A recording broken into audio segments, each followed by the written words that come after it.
All right, so this is Chapter 1, Section 1, called Adding and Subtracting Polynomials. This is for Integrated Math 2, or IM2. So this is the assignment sheet, or the opening sheet for what it looks like for our homework this year on ALEX. So you will also see at the top here a due date. This is the teacher preview, so it doesn't give me a due date. You always have unlimited attempts for all of your homework assignments, tests, and quizzes. So just keep in mind you can always come back and try it as many times as you would like. This tells us we have 10 questions on this assignment here. And sorry, my device is messing up here. All right, 10 questions on this assignment here. We always give you the best score possible, so whichever attempt has the best score on it is the one you keep. And partial credit, meaning if you answer one of 10 questions, you get credit for the one question. As always, when you start an assignment, so as soon as I click start here, I need to make sure that I always submit or finish the assignment. On your screen, there will be a submit assignment button once we click start here. It will not be on my screen because this is the teacher preview. So I'm not going to submit it, but on the student screen, there's always a submit assignment button. You always need to make sure you click that button. Number one, it gives you the final grade for it. And number two, it's going to not lock you out of everything. If you just leave the screen, you'll be locked out of every other assignment and you'll have to come back to this one. So always click that submit button. All right, so if we click start here, we can see here are 10 questions along the top. I'm going to type my answer in here and I'm going to click check, and it's going to tell me right away if I'm right or wrong. It'll give me warnings if I am wrong. It's not just going to immediately mark me wrong and not give me a chance to fix it. On the side here, we will see 3 buttons always. Sometimes there will also be a calculator. So explanation tells me how to do this exact problem. So it's telling me I'm going to lose my question attempt here. It's a pretty cool feature. I like the fact that it'll explain the exact question to you, because sometimes it's not really the question type you're stuck on. It's just this particular question and how it's set up. So that's definitely a helpful tool. But remember, if I click OK, it's going to give me the explanation, the answer, and I'm going to have an X on this one, and I'm going to have to come back in and complete it on another attempt. I can do example here, and all that does is it literally opens an example that's going to be very similar to what I'm doing. It's the same type of question. I can read through and say, okay, I understand what to do here. You know, make sure you write down your notes on it, and you can close it. If you come back and go, you know what, I'm still not quite sure what to do, if you click on example, it'll actually give you another example, not the exact same one again. So that's another little neat feature. And then the message board, which tells you, or it attaches this exact message to the message with your teacher, so they know exactly where to help you. Okay, let's go ahead and get started on here. So with this one, we want to simplify the following expression. So I have my little whiteboard off to the side because for some reason my pen tool doesn't work on this one. I can't turn on that extension on this screen for some reason. So I just figured I would use it this way. All right, so we have this expression here. It's an expression because there's no equal sign. So this is, we're not going to solve it, we're going to simplify it. So first, you want to combine like terms. So I have an x squared and an x squared. And then I have x and x. I have 6, which is just a constant, a regular number. And I don't have any other just constants, regular no numbers with no variables next to them. So we want to start combining these like terms. And I did the underlining so we can see 1 to 1, 2 to 2, and then the 3 there. So 5x squared minus 11x squared. So remember these ones, all we're doing is subtracting the coefficients. On this one, I have 5 of something squared and 11 of something squared. I'm taking away the 11, so I have negative 6x squared. And then the next part, it was negative 15x minus 2x. So again, we're looking at the coefficients here. I have negative 15 of something, and I'm taking 2 more away. So I had negative 15, and I'm going 2 more negative, so that's negative 17x. And then the plus 6, which would just kind of get tacked on the end here. So I know I did that. I kind of rearranged them so we could see them together. But we're just combining like terms in this one. That is all we're practicing. So let me go ahead and type this one in. And you have to hit this little button for the exponent here. minus 17. Whoops. That's another one. You have to make sure you either click the over arrow on your keyboard, or you can use your mouse and you can just click out of it to make sure that when you type in the next piece, it's not up there in the exponent, because we don't want that. All right, so cool beans. We got that one right. Let's go to the next one. So Felipe tutors math. For each hour that he tutors, he earns $20. His earnings E in dollars after tutoring for H hours is given by the following. E equals 20H. So they're giving us a scenario. They're explaining what the equation means. So we know his earnings are E, the number of hours he tutors is H, and he gets $20 per hour. That tells us we're multiplying 20 and H. So then they say, how much does Felipe earn if he tutors for 5 hours? So we want to know, if we have this here, what we're doing is we're just going to plug in 5 hours here. So instead of H, I have 5. So I simply just have to work this out. This one's pretty simple. So 20 times 5, and we get 100, right? And that one I just kind of did in my head because I know 20 times 5 is 100, but you can also kind of write it off to the side if you need to see that. And with this one, you don't have to put the dollar sign in because it says dollars. Boop. Okay, next one. And I'm going to go ahead and erase this stuff real quick. All right. So a printing service charges a setup fee of $13.25 for each order and 5 cents for more for each copy. The total cost, C in dollars, for an order of X copies is given by the following. So again, instead of just giving us an equation and saying plug this number in, they're giving us a scenario. They're explaining. So C was the total cost. They told us that up here. And it was 5 cents for each additional, or 5 cents more for each copy, right? So for each copy they make, we have 5 cents. So that means that X is the number of copies, 5 cents per copy. Plus, it said it was a $13.25 setup fee. So this is going to be, no matter how many copies you make, you're going to pay that $13.25. And then we have to work it out. How much is it going to cost to do 20 copies? So we're simply plugging in 20 here. I like to do my little color coding just so we can see. Instead of X, I'm putting in 20. So with this guy, and they aren't giving us a calculator on this one, so you could very well do the calculation on the side. You could do a calculation, on another calculator if you have one near you. That's perfectly fine. But we could very easily do this calculation just like we did in the last one. 5 times 20 is also, it's going to be 100, but now we have to take into account that decimal moving over. So it would be 100, but remember this decimal is 1, 2 moved over from 5. So that means instead of 100, it would actually just be 1 because I'd have to move that decimal over 2 times if I wanted to kind of try to do that in my head. So again, I can also think of 5 cents, and I know I need 20 of those to make $1. So we could also just kind of keep that in mind. Oops, why did I write plus? I'm losing my mind, I'm talking too much. There we go. So now I'm just going to simply add those together. 1 plus 13.25 is 14.25. So it's going to cost them $14.25 to print 20 pages. Okay, next. We have a construction crew is lengthening a road that originally measured 54 miles. The crew is adding 1 mile to the road each day. Let L be the length in miles after D days of construction. Write an equation relating L to D, then use this equation to find the length of the road after 32 days. So they're not giving us the equation this time, we get to write it. So now we have to think about what have they told us in the scenario in this word problem. And we have to think about what's important here. So construction crew is lengthening a road that originally measured 54 miles. Okay, that's important. That's our starting point. That's our original point. And I'm even going to, no, I'll leave it there. I'm going to add that, and I'm going to add what we're doing per day to the front of it. So the crew is adding 1 mile to the road each day.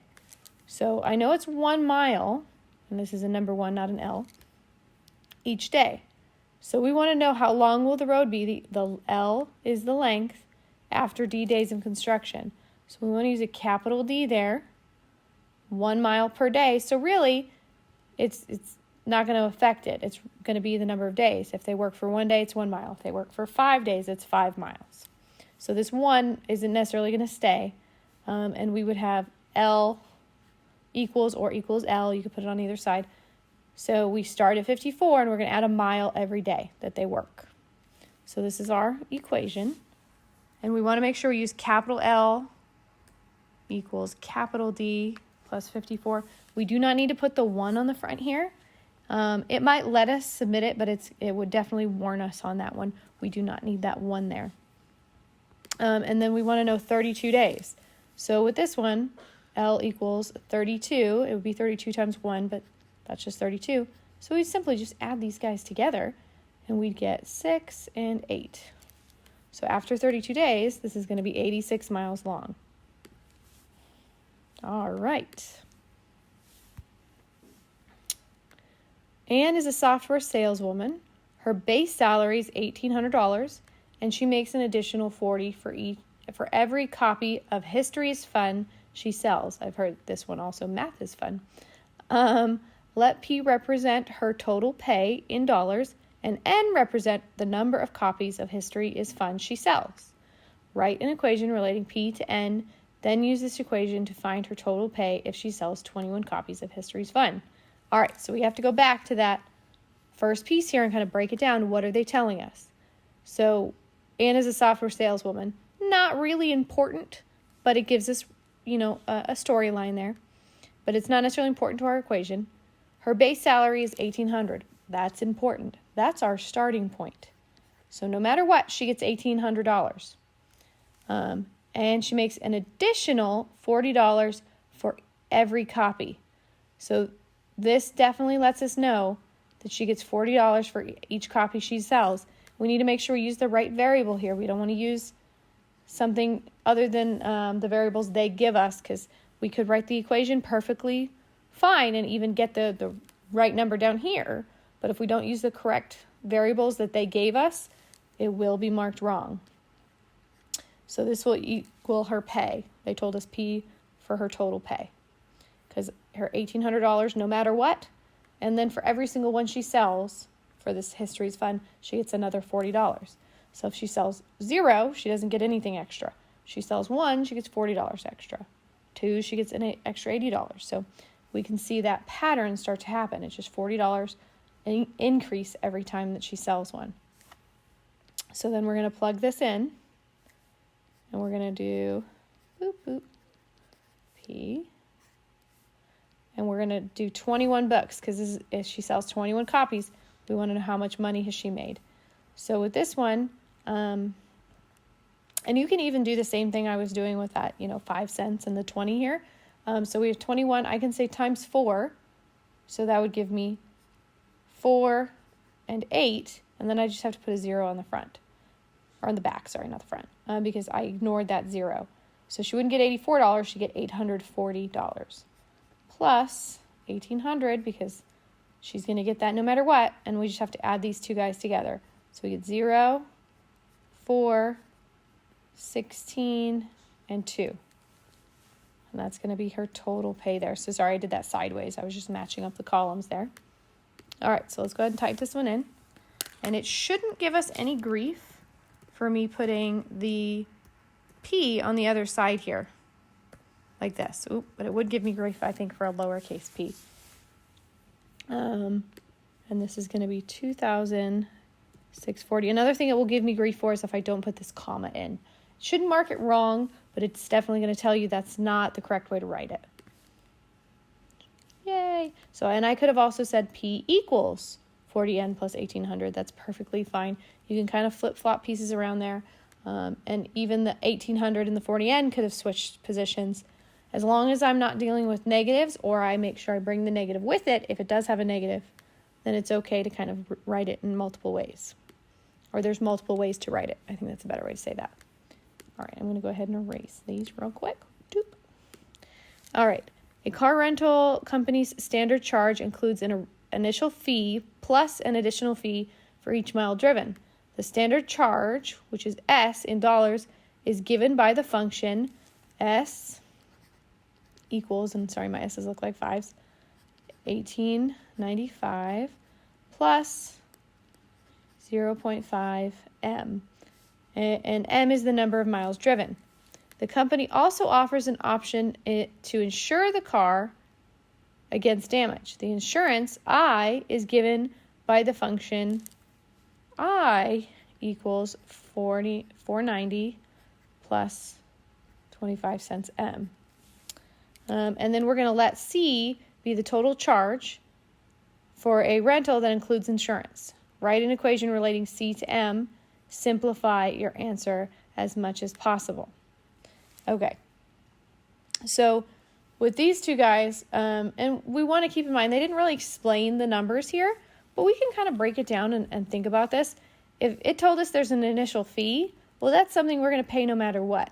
So I'm going to go ahead and assume that this $18 here, that's the initial fee. They just didn't tell us that. So here's our initial fee, is $18.95. And then it's an additional fee per mile. Okay, I can see per mile right here. So this is 50 cents per mile. So this is my additional fee. For the insurance, we can assume the exact same thing. This is going to be an initial, no matter what. I'm going to pay $4.90 just to get it. And then I'm going to pay 25 cents per mile that I drive. So these two kind of are related, and I'm just kind of going back. They kind of explained it, but they didn't break it down as much as they had on the other problems. So now we want a total cost because we're going to get the standard fee and we're going to have the insurance. So that means that the cost is going to be the standard fee plus the insurance, right? Well, they don't want us to relate S, C, and I. They said relate C and M. So they want us to focus on this part. If I know that S also equals $18.95 plus 50 cents times M, then instead of S, I can write that exact equation there. M. And then for I know instead of I can write this half of the equation, or this side of the equation, because I equals 490 plus, let's scooch this guy up here, Oop. Plus 25 cents, M, like that. And I would add these together. Remember, there's an addition sign here. So I need to add them together. And this is going to equal my total cost. I'm not going to type all of this craziness in. We need to combine some like terms here. So I have $18.95 and $4.90. And I have 50 cents M and 25. Oh, doesn't look like my decimal went there, but 25 cents M. So these are both like terms. So we want to combine these guys before we type it in here. So we have $18.95 plus $4.90.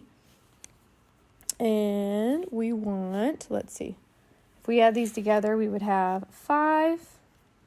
9 plus 9 gives me 18. With a carryover, 8 plus 4 gives me 12. With my carryover of 3. And that would be 23. Let's see, did I do that guy right? Plus 490. I'm just checking my work here. Perfect. 23.85. Plus, if we have 50 cents plus 25 cents, that's going to be 75 cents for each mile. So this is what it costs. Here's my initial fee now with insurance, and it's going to cost me 75 cents per mile. So we just combined those two equations to get one final equation, just so that it's a little easier instead of having to calculate them separately. Another thing it will give you grief about is if you don't have a 0 on the front of a decimal like this. So again, I don't believe it'll mark you wrong, but it'll definitely give you grief about it and tell you, correct, but you should have put a 0 there. So just as we get to higher math, we want to make sure that we're doing that correctly because it will eventually start to mark us wrong for those types of things. Okay, so what are the degree and leading coefficients of a polynomial? If you don't know this already, I definitely suggest you click on that explanation button and go through, because if we don't have the background for this one, we're definitely not going to be able to complete it. This is a little bit of review, obviously, from IM 1. I believe I said this was IM 1 on the first one. This is IM 2. I was labeling it incorrectly.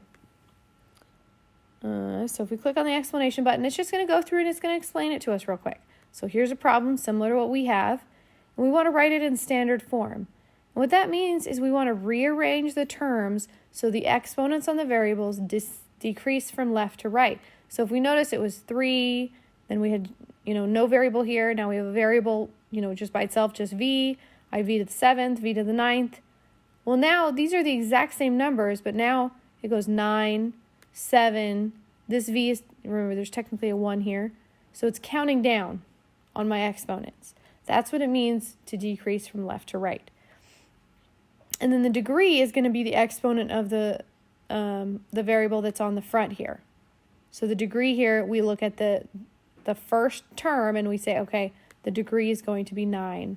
So that's what we're looking for. The leading coefficient is the first number, and the degree is the exponent.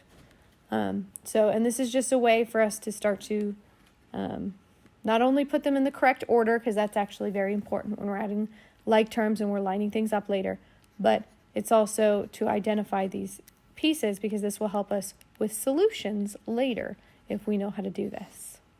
9 plus y, 7. All right, so we have them out of order here, so I want to go biggest exponent to smallest exponent. So this is definitely my biggest, y to the 9th. The next one is going to be y to the 7th. This guy technically has a 1 there. I know we don't write it there, but it's a 1, so that would be next one. And the constant always just goes on the end. So they don't want this equation written down. We have to do this so that we know this is my front term, my first term. So the leading coefficient, which I don't see, but it's a 1. So I'm going to write a 1 here. That's my leading coefficient. And my degree is going to be this exponent here, which is a 9. Boom. All right. Continue. All right. We are going to add a couple of these guys together. So this is definitely important when you're looking at these pieces. When there's a plus sign in front of these, really, the parentheses don't mean anything. We're grouping them, but they don't really mean anything. They don't change anything. So what we want to do is just have all of our like terms identified here. So my first like terms, I'm going to look at these squares. So we have 4v squared and 3v squared. So remember, this means I have 4 of something squared and 3 of something squared. So together, I have 7 of something squared. I'm using the word something just because I'm being silly about it. But and then I have negative 5v and negative v. There's a 1 here, remember, and I have negative 5 of something and I have negative 1 of something. I want to combine them and keep that negative sign because they're both negatives. So I'm going to add and keep the negative sign. I had 5 negative and I went 1 more negative. All right, and the last piece will be our constants. I'll do this in like a bright blue here. So we have negative 7 and positive 2. So they're opposites. So this time I'm going to subtract, and the bigger number decides my sign, like that. So now I do get to type this whole guy in here, and I do have to click on the exponents button to do that correctly. Make sure you click out of the exponent when you're doing this, and minus 5. All right. Oop, I just noticed a mistake, didn't I? I wrote 5v there. This is 5 and 1. This should be a 6, not a 5, because 5 and 1 makes 6. That would have given me an oops on here. All right, check. Perfect. Okay, 2 more of these, and then we're all done with this guy. Okay, so we have quite a few more terms here. So we can actually kind of do this on the screen here without necessarily writing it off to the side over here. I can start to combine like terms right here on this screen.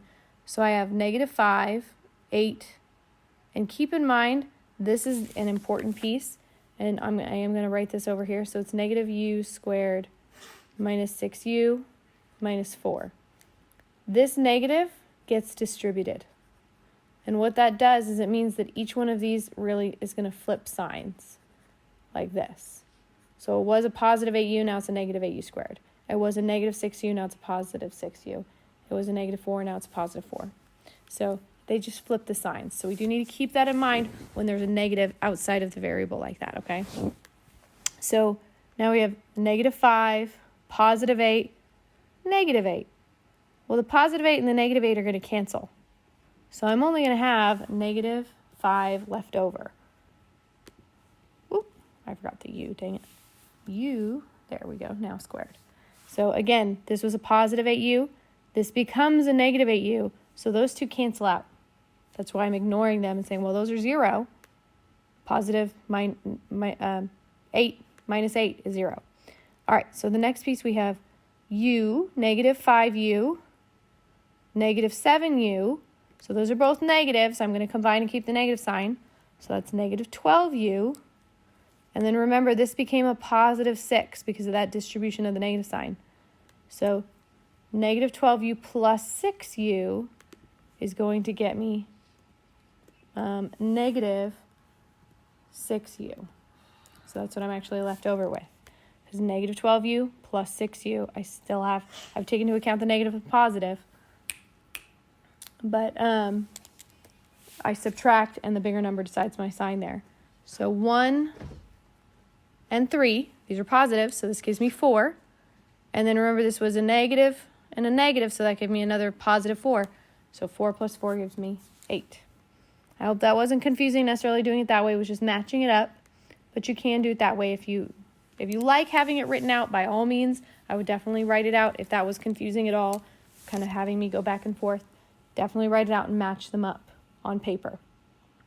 All right, let's go ahead and check. And let's do our last one here.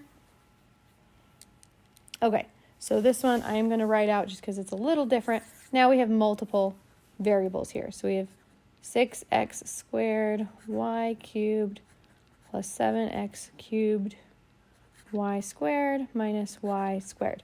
And this is going to be minus, and I'm actually going to stack them because I think sometimes it's a little easier to see. You want them to be exactly the same though.